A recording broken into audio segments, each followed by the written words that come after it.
요즘 익숙한 광고, 공익 광고 하나를 소개하고자 합니다.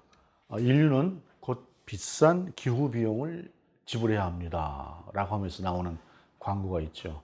커피 한 잔이 8배가 될 것이고, 선크림 하나 바르는 그 화장품 값이 5배가 될 것이고, 또 그리고 실손보험료도 3.5배로 올라갈 것이다. 그만큼 실손보험료가 올라간다는 것은 우리 몸이 병원을 가야 버틸 수 있는 그런 상황이 된다는 이야기죠. 우리가 살고 있는 지구가 그렇다는 것입니다. 우리 지구상에 과연 얼마나 되는 인구가 사는 것이 가장 적당할까라고 하는 것을 제가 AI에게 물어봤습니다. AI에게 물어봤더니 AI가 답을 하는 것이 미국처럼 살면 10억 명 정도 사는 게 적당하답니다. 미국은 그냥 마음껏 누리잖아요. 환경 신경 안 쓰고 그냥 그렇게 살아가지 않습니까? 지구상에서 환경에 가장 신경 안 쓰는 나라 중에 하나가 미국이죠. 10억 명 정도 산다고 합니다. 유럽처럼 살면 20억에서 40억 명 정도가 살 수 있다 그래요. 유럽 같은 경우는 굉장히 친환경적인 어떤 그런 그 삶으로 바뀌고 재생에너지를 사용하는 쪽으로 변해가고 하고 있습니다. 그 다음에 정말로 우리가 이제 유럽 같은 상황을 넘어서서 정말로 모든 면에서 절제하고 환경을 지키고 그리고 농업에 있어서 획기적인 어떤 결과물이 있다고 한다면 지금 인구 정도에서 조금 더 느는 정도까지 살 수 있다고 합니다. 그렇지가 않게 되면 이제 지구는 포화 상태에 이른다라고 하는 것이죠. 오늘은 이제 그 다른 교단들에서 창조절로 지키기 시작하는 날입니다. 창조절이 또 몇 주간 이어지기도 하고 그렇던데 우리는 6월 첫 주에 경건절제 및 환경주일이다라고 하는 주일로 지켰던 경험이 있죠. 창조절이라고 하는 것도 다른 교단에서 지키는 것인데 오늘 모처럼 또 창조의 말씀과 더불어서 우리 지구 환경이라고 하는 것, 하나님께서 창조하신 이 세계를 우리가 어떻게 지키고 가꾸고 보존해야 될 것인가, 우리에게 주어진 하나님의 명령이 있지 않습니까? 그러한 삶을 사는 것이 어떤 것인가 라고 하는 것을 오늘의 말씀을 통해서 함께 찾아볼 수 있기를 원합니다. 우리가 예배 때마다 고백하는 신앙 고백의 처음이 무엇입니까? 나는 전능하신 아버지 하나님 천지의 창조주를 믿습니다 라고 고백합니다. 우리가 세상 모든 것에 있어서, 모든 신앙에 있어서 우리의 가장 기본적인 신앙의 고백이라고 하는 것은 하나님께서 천지와 만물을 창조하셨다고 하는 사실을 고백하고 믿는 것, 그리고 그것에 의지해서 살아가는 삶입니다. 우리의 신앙이라고 하는 것이 여러 면에서 여러 가지의 생각들을 할 수가 있을 것입니다. 그러나 그 모든 생각들의 가장 기본은 하나님께서 천지를 창조하셨다고 하는 창세기 1장 1절 태초에 하나님이 천지를 창조하시니라 라고 하는 이 말씀에서 시작이 됩니다. 그래서 우리의 신앙 고백도 나는 전능하신 아버지 하나님 천지의 창조주를 믿습니다 라고 하는 것에서 고백을 하는 것이죠. 그런데 요즘 이제 이 창조에 대해서 진화론이라고 하는 것이 굉장히 폭풍처럼 온 세상을 다 휩쓸면서 진화론에 의해서 빅뱅에 의해서 또 여러 가지 또 그런 모습들, 그런 과학적인 어떤 근거들에 의해서 지구가 생겼고 인간도 생겨났다라고 하는 이야기들, 주장들을 합니다. 사실 우리가 과학이라고 하는 것에 대해서 이렇게 체계적으로 깊게 배워본 적이 없어서 거기에 대해서 일일이 우리가 여러 가지로 논쟁을 하면서 그들의 논쟁을 이길 수는 없겠으나, 그러나 그들이 세우는 모든 것들이 사실은 다 가설이죠. 확실하게 확증된 것이 아니라 가설이라는 것입니다. 그런데 우리는 확정된 하나님의 말씀에서 시작을 합니다. 우리의 모든 신앙은 이 말씀에서 시작을 하는 것이죠. 과정이라고 하는 것에 대해서 우리가 설명을 할 수 없을 수도 있습니다. 어떻게 다 설명을 합니까? 우리가 아는 것이 한계가 있는데. 그러나 우리가 아는 분명한 고백은 하나님께서 천지를 창조하셨다라고 하는 것입니다. 이것을 제가 히브리어로 한번 읽어드리겠습니다. 베레시트 바라 엘로힘 엣 하샤마임 웻 하레츠라고 하는 것입니다. 태초에 하나님이 천지를 창조하셨다라고 하는 이 고백이 빠진다고 한다면 그것은 우리의 그리스도인이 아닙니다. 그것은 신앙인이 아닙니다. 어떠한 상황 가운데서도 태초에 하나님이 천지를 창조하셨다. 나를 하나님께서 창조하셨다. 나를 향한 하나님의 목적이 있다. 그 목적은 선하신 것이다. 라고 하는 것을 잊는 신앙은 결단코 존재하지 않습니다. 여기서부터 우리의 신앙 고백이 생겨나는 것입니다. 그리고 우리의 이 신앙은 신비의 영역인 성령의 역사하심을 통해서 이어지고 있는 것입니다.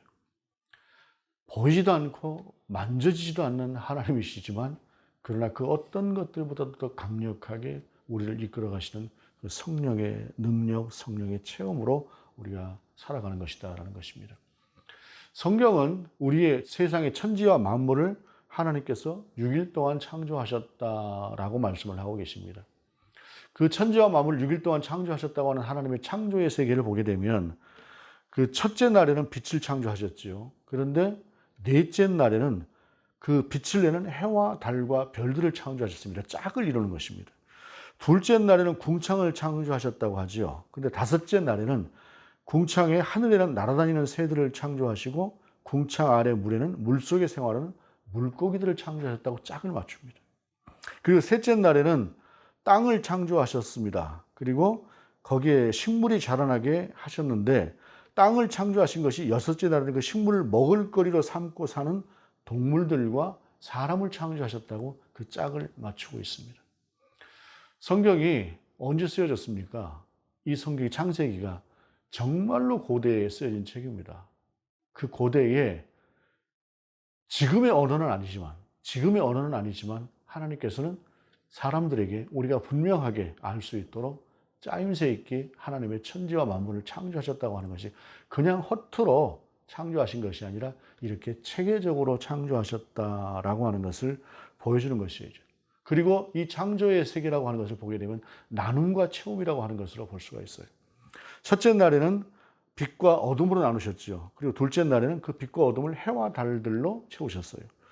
둘째 날에는 궁창 위의 물과 궁창 아래의 물로 채우셨어요. 그리고 그 궁창 위에는 하늘에 날아다니는 새들을, 밑에는 또 물고기들을 창조하셔서 그곳을 채우셨습니다. 셋째 날에는 물이 한 곳으로 모이게 하셔서 땅과 바다로 창조하셨어요. 그리고 여섯째 날에는 땅과 바다에 존재하는 모든 것들을, 그 안에 살 수 있는 것들을 채우셨습니다.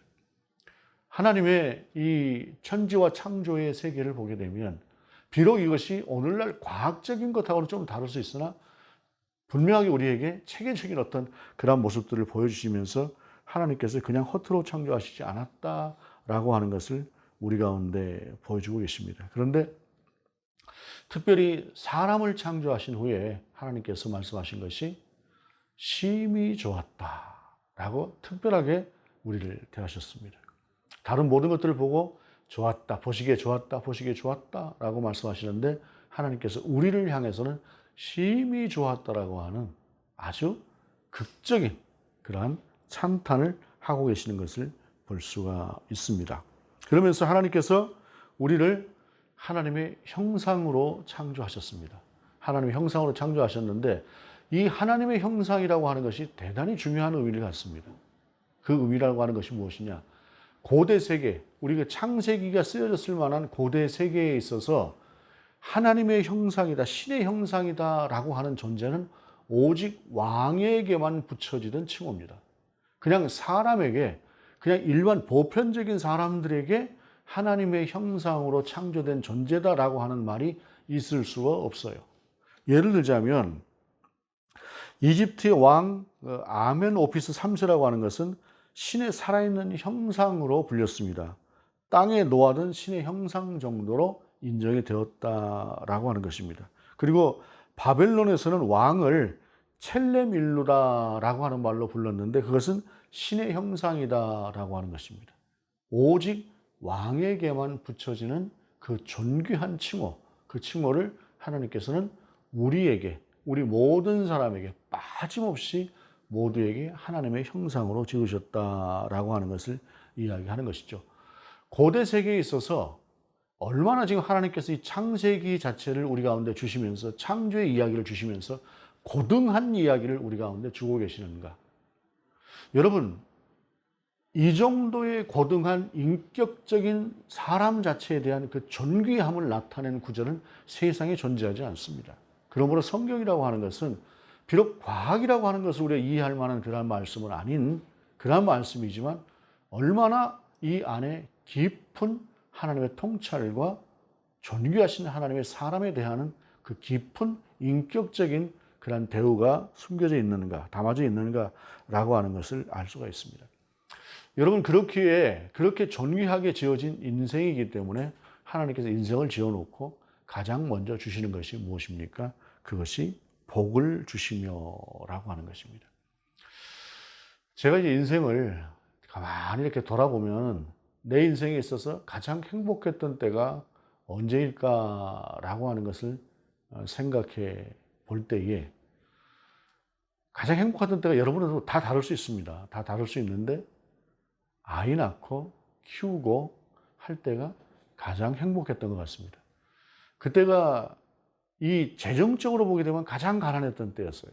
가장 힘든 때였습니다. 뭐 공부해야지, 학비 내야지, 뭐 이런 상태에서 정말로 힘들고 어려웠던 그러한 상황이지만 더군다나 또 큰 녀석은 왜 이렇게 또 병치레가 많았는지 그냥 하루 걸러 아프고 한 번 감기가 들면 한 달 가기도 하고 저녁 내내 먹고 토하기도 하고 정말 힘들었지만 그래도 그 시기가 가장 행복했다. 그리고 또 그러고 났더니 이제 둘째 낳고 나니까 둘째는 또 어떻게 또 아빠를 잘 따르는지 그때 그 기쁨이라고 하는 것이 가장 큰 기쁨이 아니었는가 생각을 해봅니다.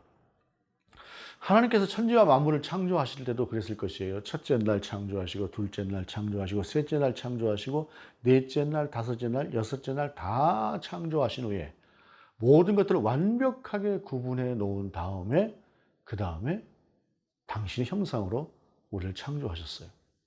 그리고 났을 때에 우리를 보고 심히 좋았더라라는 것이죠. 자식들 볼 때 뭐 그때만큼 그렇게 사랑스럽지는 않습니다만은 정말로 얼마나 기쁜 감격으로 하나님께서 인생을 보시면서 복을 주셨을까라고 하는 것을 생각해 볼 수가 있습니다. 그러면서 오늘 본문의 말씀은 하나님이 그들에게 복을 주시며라고 말씀을 하고 있어요. 여러분, 여기서 주신다고 하는 이 복이라고 하는 것이 특정한 누구에게만 주어지는 복이 결단코 아닙니다. 세상을 살다 보니까 우리가 하나님의 처음에 세우신 어떤 그 질서라고 하는 것을 우리가 벗어남으로 인해서 우리의 조상이 벗어남으로 인해서 이 세상에는 빈부도 생겨나고 하는 그 격차들이 생겨나고 그 여러 가지로 참 서로 다른 어떠한 그러한 모습들이 생겨나고는 있습니다만 그럼에도 불구하고 하나님께서 처음 우리를 창조하셨던 것은 바로 그렇게 존귀한 모습으로 창조하셨다는 것입니다. 아이가 나올 때를 기다리면서 정성스럽게 모든 것들을 준비하죠. 비록 그때 저 같은 경우에는 저희 시절이 다 비슷했던 것 같습니다. 가난했던 시기이기 때문에 베네쩌고리 같은 것들도 다 남들이 쓰던 것들을 가져와서 깨끗이 빨아놓고 준비하고 남들이 입던 옷들을 가져다가 깨끗이 빨아놓고 준비하고 하지만 그때의 그 기쁨이라고 하는 것처럼 하나님께서는 우리를 창조하시는 그 기쁨이라고 하는 것이 첫날에, 둘째 날에, 셋째 날에, 넷째 날에, 다섯째 날에, 여섯째 날에 다 우리를 향해서 그렇게 창조하셨다고 하는 사실입니다.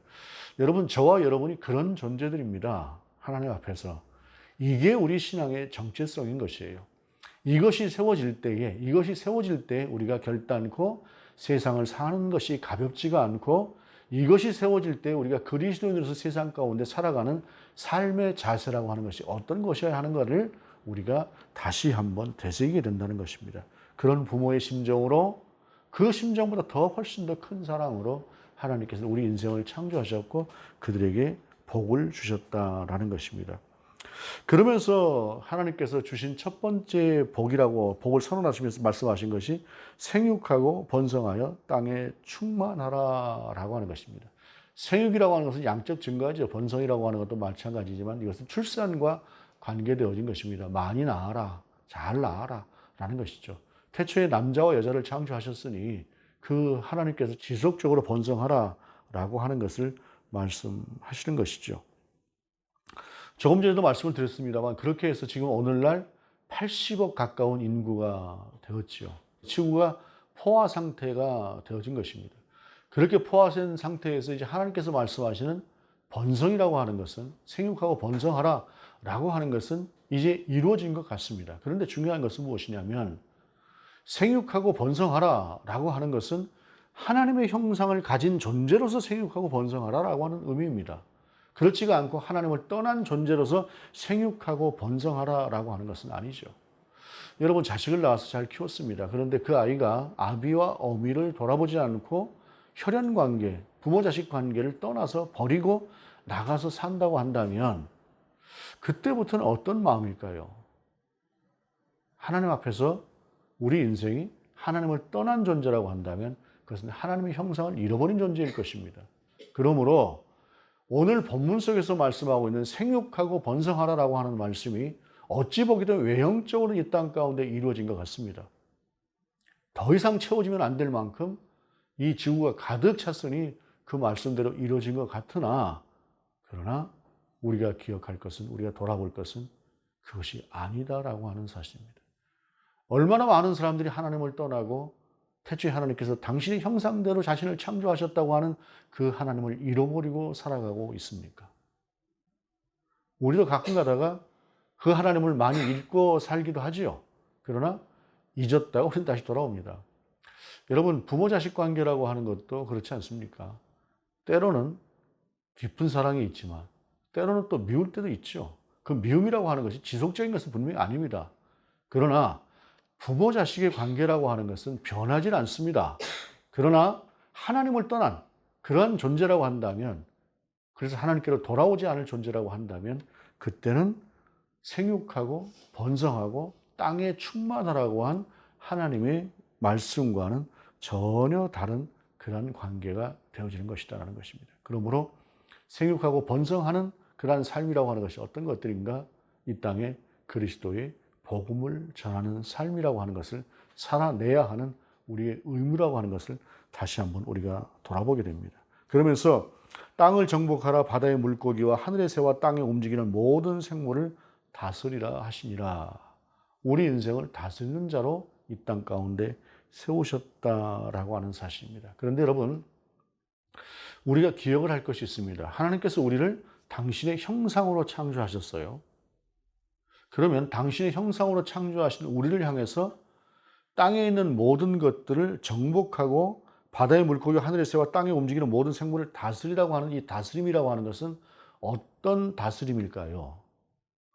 하나님께서 우리를 창조하시고 우리 가운데 원하시는 것이 당신을 두려워하고 조금이라도 당신의 뜻에 어긋나게 되면은 우리를 굉장히 힘들게 하고 그러한 상태로 우리를 만드신 것일까요? 지배하고 정복하고 착취하고 내게로 뭔가 잘못하게 되면 조금이라도 잘못하면 절대로 용서하지 않겠다라고 하는 그런 식으로 우리를 창조하셨습니까? 그렇지 않습니다. 대단히 인격적으로 창조하셨죠. 인생이 참으로 얼마나 많이 성경 속에서 하나님을 떠나는 그러한 모습들을 보입니까?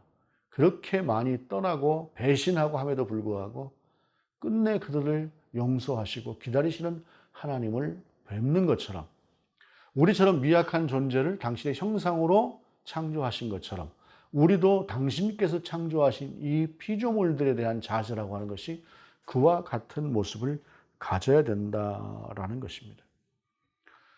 그와 같은 의미라고 하는 것을 우리가 하나님께서 왕을 세우셨을 때에 그 명령을 따라서 생각해 보게 되면 우리가 또 합당한 답이 나올 수 있을 것이라고 생각을 합니다. 신명기 17장을 보게 되면 왕이란 어떤 존재여야 되는가라고 하는 것에 대해서 말씀하고 있습니다.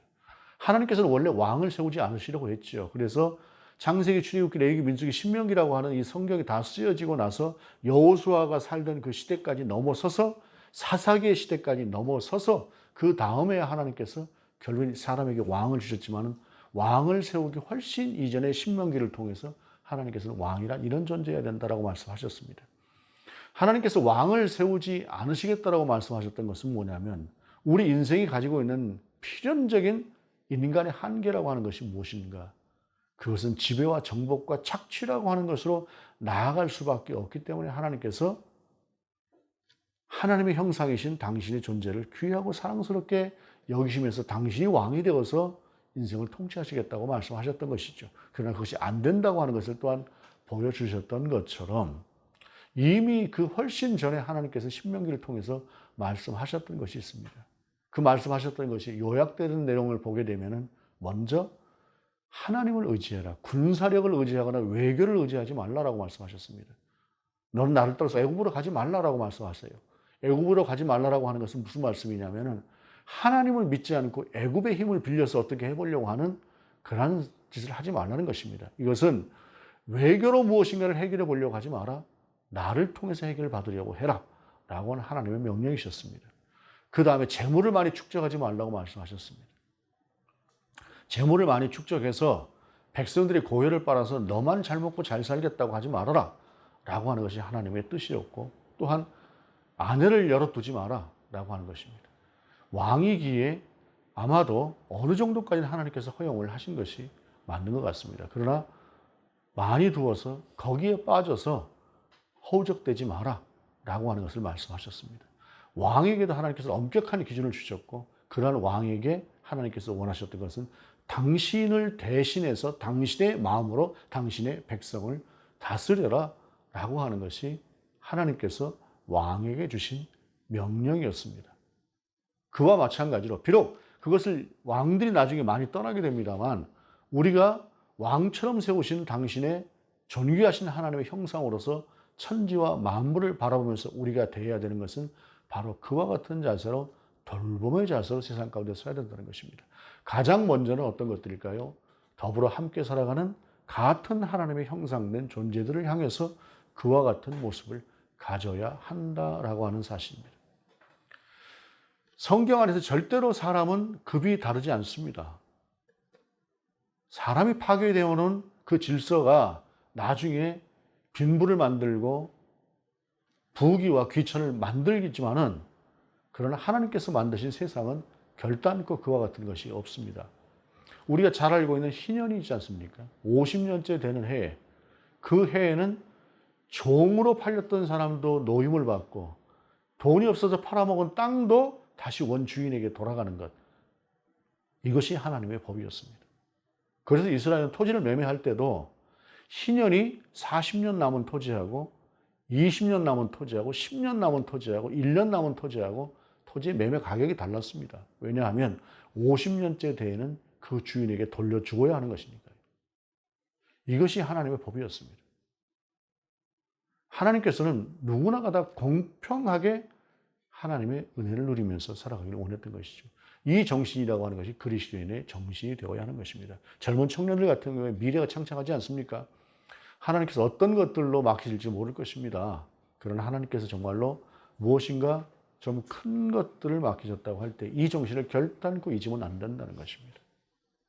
부패한 왕, 타락한 왕, 하나님을 떠난 왕의 자세가 아니라 정말로 왕권을 신실하게 지켜내고자 하는 왕처럼 주어진 권한과 권리를 그렇게 써야 된다라고 하는 사실입니다. 최근 강릉의 물 부족 사태라고 하는 것이 굉장히 심각하다라고 하는 것을 여러분 들으셨죠?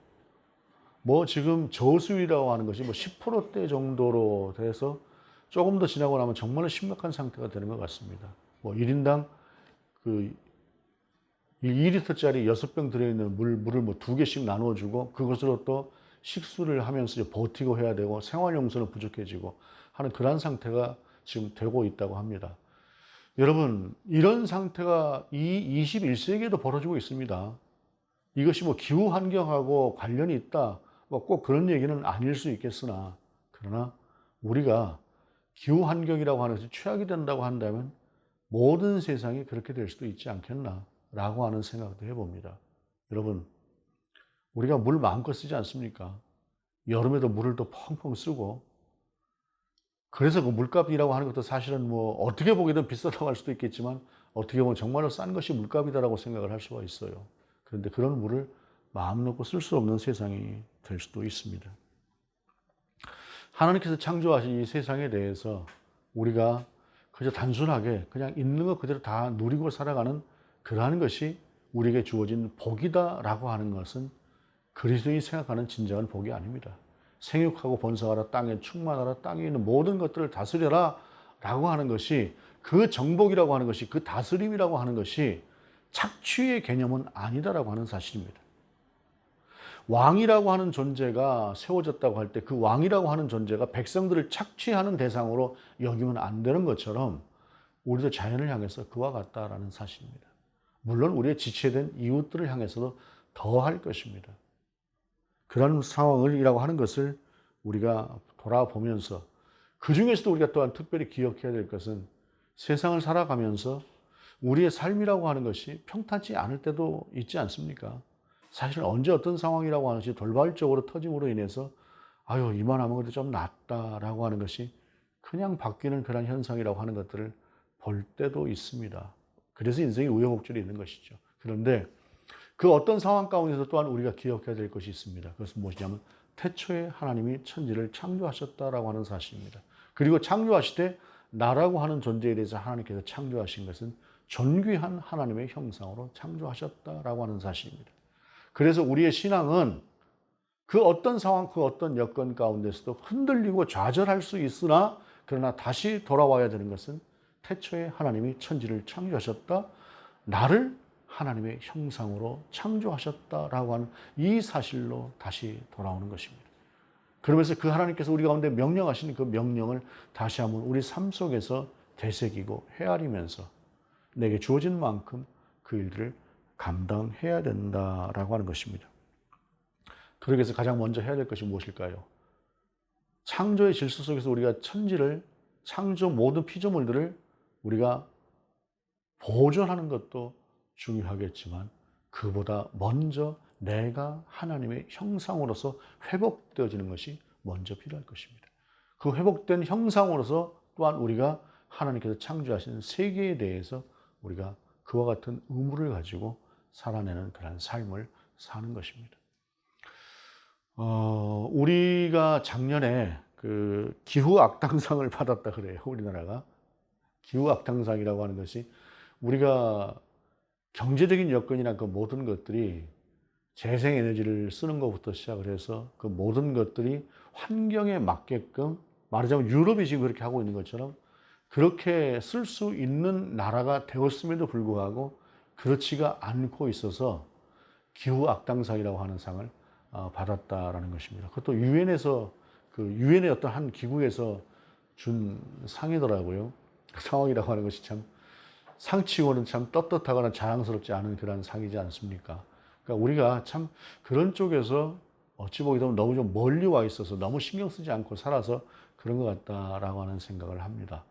그런 면에 있어서 천지와 만물을 창조하신 하나님, 그리고 우리를 하나님의 형상으로 창조하시고 그만큼은 아니래도 하나님께서 정말로 귀하게 창조하신 이 피조 세계에 대해서 우리가 어떤 자세를 가져야 될 것인가라고 하는 것을 그리스도인으로서 하나님의 피조물로서 피조물 중에 가장 으뜸으로서 우리가 생각하고 나누어야 될 그런 위치에 있다라고 하는 것입니다. 그것을 우리가 생각하면서 이 세상을 바라볼 수 있기를 원합니다. 기도하시겠습니다.